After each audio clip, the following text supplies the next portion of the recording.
ஒரு காட்டில் ஒரு தந்திரக்கார நரி வாழ்ந்துட்டு வந்துச்சு.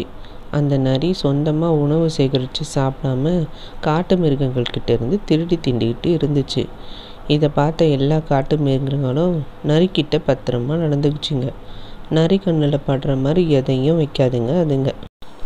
இருந்தாலும் அந்த பொல்லாத நரி எப்படியோ காட்டு மிருகங்கள் சேமித்து வச்சிருக்கிற உணவு தானியங்களை எல்லாத்தையும் கண்டுபிடிச்சி திருடி தின்னுக்கிட்டே இருந்தது. அப்போ தான் ஒரு புத்திசாலி முயல் அந்த நரியை பார்த்துட்டு, அடடா, சொந்தமாக உணவு சேமித்து வாழ்க்கை நடத்தாமல் இப்படி திருடி திங்கிற நரிக்கு சரியான பாடம் போடணும்னு நினச்சிது. உடனே காட்டுப்பகுதியில் ஒரு நல்ல இடத்துல நான் விவசாயம் பார்க்க போகிறேன், அதனால் இந்த இடத்துல வெள்ளரி தோட்டத்தை போட போகிறேன்னு சொல்லிட்டு கொஞ்ச நேரம் வேலை செஞ்சிச்சு. இதை தூரத்துலேருந்து பார்த்த நரி, வெள்ளரி தோட்டம் போடுதான் முயல், அப்போ கொஞ்ச நாள் கழித்து நம்மளுக்கு நல்ல தீனி இருக்குன்னு நினச்சிட்டு தினமும் அங்கே வந்து வெள்ளரி தோட்டத்தை பார்த்துக்கிட்டே இருந்துச்சு. கொஞ்ச நாள் கழித்து வெள்ளரி காய்க்க ஆரம்பிச்சிச்சு.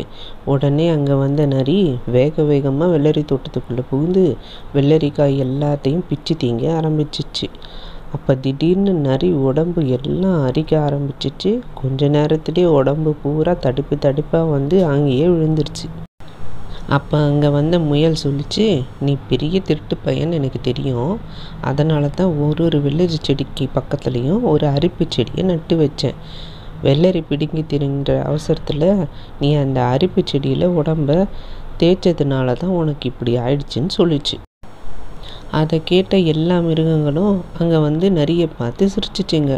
தங்களோட உழைப்பை எல்லாம் திருடி தின்ன நரிக்கு சரியான தண்டனை கிடச்சிச்சின்னு சொல்லி அங்கே இருந்து போயிடுச்சுங்க. உழைச்சி சாப்பிடாம அடுத்தவங்க பொருளை திருடி தின்னா இந்த நரிக்கு யாருமே உதவ வரல. அப்போ தான் இத்தனை நாளாக நான் செஞ்ச தப்புக்கு எல்லாம் சரியான தண்டனை கிடச்சிச்சின்னு நினச்சி திரிந்து வாழ ஆரம்பிச்சது அந்த நரி.